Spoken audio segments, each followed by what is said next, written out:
There are things that make a soldier angry. And then there are things that make a soldier dangerous. The difference between the two is the difference between a man who raises his voice and a man who goes completely, terrifyingly quiet. What General George S. Patton found inside a commandeered French farmhouse on a cold morning in the autumn of 1944 did not make him angry. It made him dangerous. And what happened in the hours that followed that discovery became one of the most quietly furious, most deeply personal, and most completely human moments in the entire story of the Third Army's drive across Western Europe. But to understand why what Patton found in that bedroom hit him the way it did, you have to understand something about the man whose bed it was. And you have to understand something about what a general's personal belongings mean to the soldiers who served under him, because it is not something that gets written about in the official histories, and it is not something that gets captured in the photographs. It lives in the oral tradition of the American military, passed down through the accounts of the men who were actually there, and it is one of the most important emotional truths of the entire war. Brigadier General Theodore Roosevelt Jr. was not a man who was easy to forget once you had encountered him. He was the eldest son of President Theodore Roosevelt, which meant he had spent his entire life carrying a name that weighed approximately as much as a small mountain, and he had spent that entire life proving, through sheer stubborn physical courage, that he had earned the right to carry it.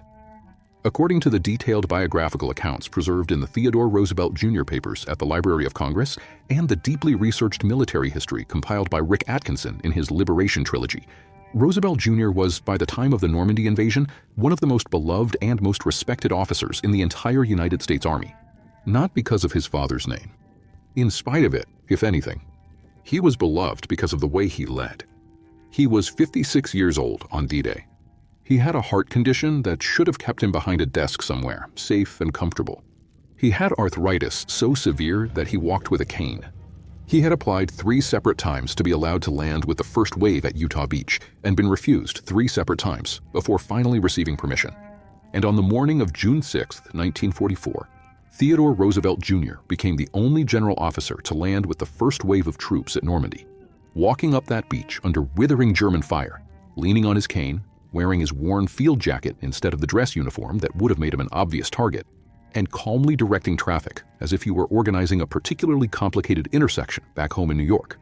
When they discovered that the landing craft had deposited the first wave at the wrong section of beach, a full mile south of the intended landing zone, it was Roosevelt who assessed the situation and made the decision on the spot that became one of the most quoted lines of the entire Normandy operation. According to multiple eyewitness accounts recorded by military historians, he turned to his officers, looked at the beach around them, looked at the map in his hands, looked back at the beach, and said, "We will start the war from right here." And they did.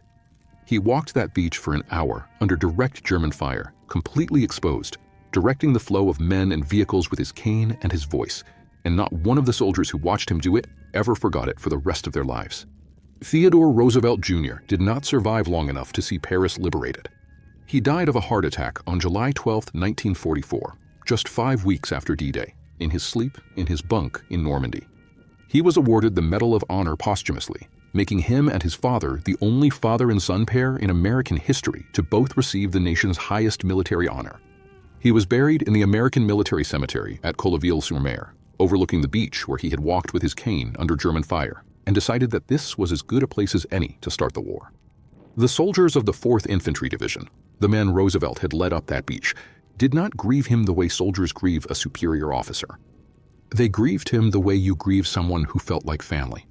According to the unit histories and the personal letters collected by the National World War II Museum in New Orleans, men who had never cried in combat wept openly when the news of Roosevelt's death moved through the division.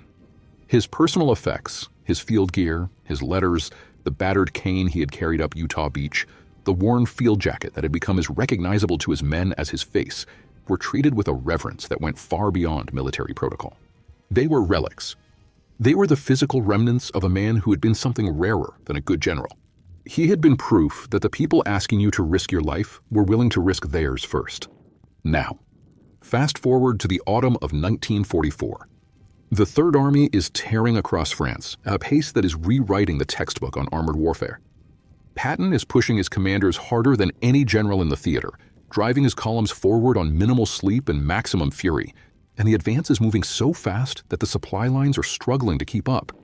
As the Americans push deeper into liberated French territory, they are constantly encountering buildings, farmhouses, chateaus, and manor houses that have been occupied by German forces and abandoned in such haste that the Germans have left almost everything behind. Food still on tables, papers still on desks, personal belongings still in rooms that they had settled into with the comfortable arrogance of men who expected to be there for years. In one such house, in one such room, on one such cold autumn morning, an advance unit of Patton's Third Army made a discovery that traveled up the chain of command with a speed that told you everything about how significant the men on the ground understood it to be. A German officer had been using the room as his personal quarters. That in itself was entirely expected and entirely unremarkable. German officers had been commandeering French civilian homes throughout the occupation, and the Americans found evidence of it everywhere they went. What was not expected, what stopped the American soldiers who entered that room cold in the doorway, before any of them had fully processed what they were looking at, was what was in the bed. Or rather, whose bed it was, because the American soldiers recognized it immediately. The personal effects in that room, the specific items on the nightstand, the particular worn and recognizable pieces of gear that had been pushed to one side to make room for the German officer's own belongings, made it immediately and unmistakably clear that this had been the personal billet of Brigadier General Theodore Roosevelt Jr. The German officer had found Roosevelt's room after the Americans had moved on and before the space had been properly secured, and he had moved into it with the complete and total indifference of a man who saw a comfortable bed and took it without a single thought about whose it had been or what it represented. He had slept in the bed of one of the most beloved American officers of the entire war. A man who had been dead for only a matter of weeks. A man whose soldiers were still raw with grief. A man who had walked up Utah Beach on a bad heart and a cane because he believed the men he was asking to die deserved to see their general doing it with them. When the information reached Patton, he was in the middle of coordinating the logistics of the next phase of the advance, surrounded by maps and officers and the constant noise and organized chaos of a moving army headquarters. The officer who delivered the report described what happened to Patton's face in a way that has stayed in the historical record because of how precisely it was observed. Patton did not erupt. He did not curse. He did not slam anything down or raise his voice. He read the report. He set it down on the table. He was quiet for a moment that the officer described as deeply uncomfortable in a way he could not entirely explain. And then he said, very quietly, that he wanted the German officer brought to him, not processed through normal channels, not sent to the standard prisoner holding area, brought directly to him personally. If you have ever watched someone receive news that crosses a line so fundamental that their anger goes somewhere beyond noise and heat and into something cold and absolute, you already know exactly what was happening in Patton's headquarters in that moment. Drop the word cold in the comments if you know that specific silence. The one that is more frightening than any amount of shouting could ever be. The German officer was brought to Patton. According to the accounts recorded in the Third Army operational journals and corroborated by the memoirs of several staff officers who were present or received detailed first-hand accounts from those who were, the German officer arrived with the bearing that captured German officers often attempted to maintain in the immediate aftermath of their capture. A kind of rigid professional composure that was partly genuine military conditioning and partly the psychological armor of a man trying to project a status he was rapidly losing the institutional support to back up. He was an officer. He had rank. He expected to be treated according to the protocols that rank entitled him to. Patton looked at him for a long moment without speaking. Then he asked the German officer, through an interpreter, a single question. He asked him if he knew whose room he had been sleeping in. The German officer's response, according to the accounts of those present, was essentially a variation of the answer that captured German officers gave to almost everything in those weeks of rapid collapse. He had found a room. He had used it. He was an officer of the German military, entitled to appropriate quarters under the relevant conventions. He said it with the tone of a man who genuinely did not understand why he was standing in front of a 3-star American general being asked about sleeping arrangements. What happened next is described in the historical accounts with a consistency that tells you it made a permanent impression on everyone who witnessed it. Patton told him, quietly, in a voice that the interpreter later said was the most controlled and therefore most frightening voice he had ever been asked to translate in his entire career. He told the German officer exactly whose room it had been. He told him who Theodore Roosevelt Jr. was. Not the biography, not the Medal of Honor, not the famous father. He told him about Utah Beach. He told him about the cane. He told him about the heart condition and the 3 rejected applications and the 4th one that finally got approved. He told him about a 56-year-old man with arthritis walking up a beach under machine gun fire because he believed the boys he was sending up that beach deserved to see their general going first. He told him all of it. And he told him that the men of the 4th Infantry Division, the men Roosevelt had led up that beach, were soldiers in the United States 3rd Army. His army. His soldiers. His family, in the only sense that the word family means anything real. According to one staff officer's written account preserved in the archives at the Patton Museum in Fort Knox, this German officer's composure began to crack somewhere in the middle of this. Not dramatically, not with visible emotion, but the rigid professional bearing began to lose its certainty, the way a structure loses its certainty when you remove something load-bearing from the foundation. Patton then told the German officer what was going to happen to him. He was not going to be processed as a regular prisoner of war through the standard channels. He was going to be put to work. Specifically, he was going to be put to work doing the most physically demanding, most deliberately degrading labor that Patton's military police could find for him, and he was going to do it wearing his German officer's uniform, so that every American soldier who passed him knew exactly what he was and exactly why he was doing what he was doing. And he was going to do it until Patton personally decided he had done enough of it, which Patton made clear was not going to be anytime soon. Beyond the immediate punishment of this specific officer, what Patton did next was the thing that separated this moment from a simple act of personal retribution and turned it into something with a much wider significance. According to the 3rd Army records and the accounts of his senior staff, Patton immediately issued a formal order regarding the treatment of the personal billets and personal effects of American officers, living and dead, found in any territory being recaptured from German forces. The order was direct and it was unambiguous. Any German personnel found to have occupied, disturbed, damaged, or desecrated the personal quarters or belongings of American officers were to be identified, documented, and treated not as standard prisoners of war, but as individuals who had committed a specific offense against the dignity of the United States Army. The order did not use soft language. It did not leave room for interpretation. It was Patton putting into formal military language something he believed with every fiber of his considerable being, that the men who served under him, living and dead, were entitled to the protection of his authority and the respect of their enemies, and that he would personally enforce both. Now, I want to stop here for a moment and ask you something that I genuinely do not know the answer to, because this is one of those moments in history where reasonable people land in very different places, and both of them make sense. Patton went after this German officer personally, and specifically because of whose room it was, and what that room represented to him and to the soldiers of his army. He made it personal in a way that went beyond standard military discipline. Do you think that was the right call? Or do you think a commander of Patton's level should have processed the German officer through standard channels and kept his personal feelings out of it? Type personal or standard in the comments, and then tell me why, because the responses to that question every time I ask something like it are the most interesting part of this entire conversation, and I read every single one. The story of what Patton found in that room traveled through the 3rd Army in the way that stories travel through armies, which is faster than any official communication and with a fidelity to emotional truth that official communications rarely manage. The soldiers who heard it did not respond to it as a procedural matter or a question of military law.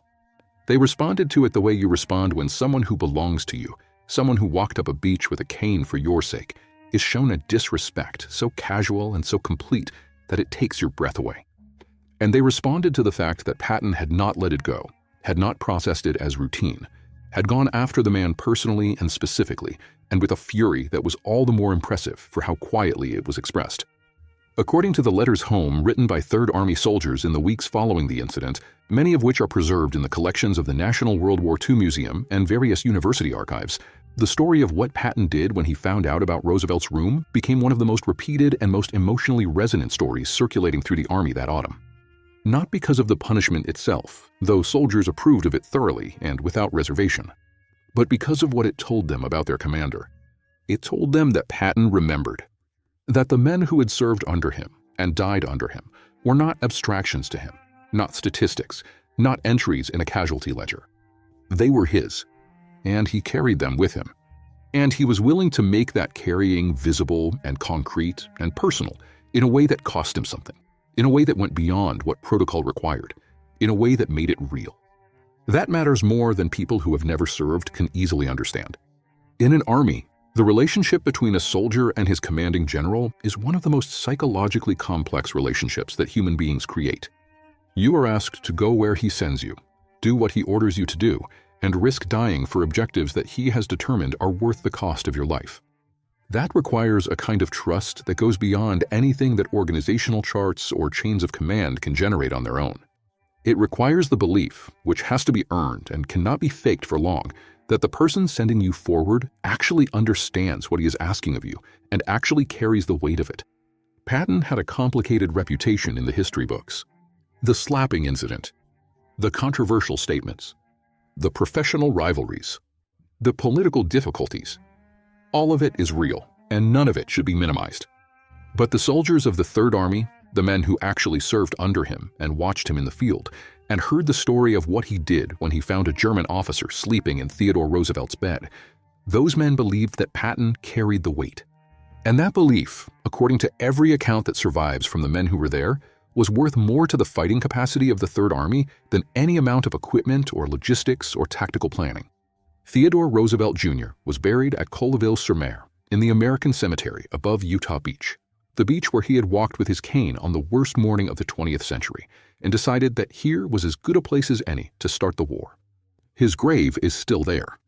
According to the American Battle Monuments Commission, which maintains the cemetery, his brother, Quentin Roosevelt, who was shot down and killed over France in World War I, was reinterred beside him after the Second World War ended, so that the two brothers, who had both died in the service of their country in separate wars a generation apart, could rest together in the French soil that both of them had died helping to liberate. The graves are still there. The cemetery is still there. And if you go to Normandy, which I believe every person who has watched this video to this point should do at least once in their life, if it is at all within their means, you can stand at the edge of that cliff above that beach and look down at the sand where a 56-year-old man with arthritis and a heart condition and a cane walked into German machine gun fire because he believed his soldiers deserved to see their general going first.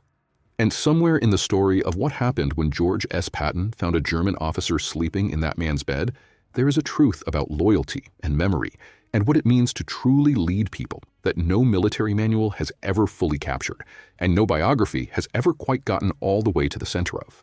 Patton was a man of enormous contradictions. History has spent 80 years arguing about which of those contradictions defined him.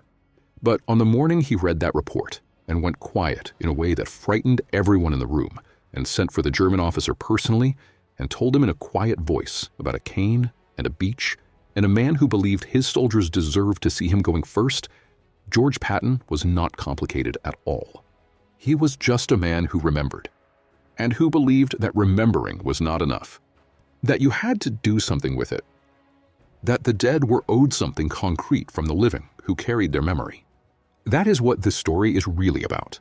Not the punishment of one German officer, not the operational details of the Third Army's advance across France. It is about the question of what we owe the people who go first, the people who walk up the beach with the cane, the people who apply 3 times and get rejected and apply a 4th time because they cannot live with the idea of sending young men somewhere they are not willing to go themselves. What do we owe them? And what does it say about us, individually and collectively, when someone treats their memory as nothing, as a convenient bed in an abandoned room, and we let it pass without a word? Patton did not let it pass. And the soldiers of the Third Army never forgot that he didn't. If this story hit you the way it hits me every time I go back into the primary sources and sit with the real weight of what Theodore Roosevelt Jr. did on that beach, and what Patton did when he found out whose room had been desecrated, do one thing before you go anywhere else. Hit the like button. Not for the algorithm, for the man with the cane. Subscribe to this channel if you want to keep going deeper into the history that the textbooks decided was too human and too complicated and too raw to tell the way it actually happened. Turn on notifications so you never miss one of these. And drop your thoughts in the comments, because the conversation that happens there is the best part of all of this, and I will be reading every single response. I will see you in the next one.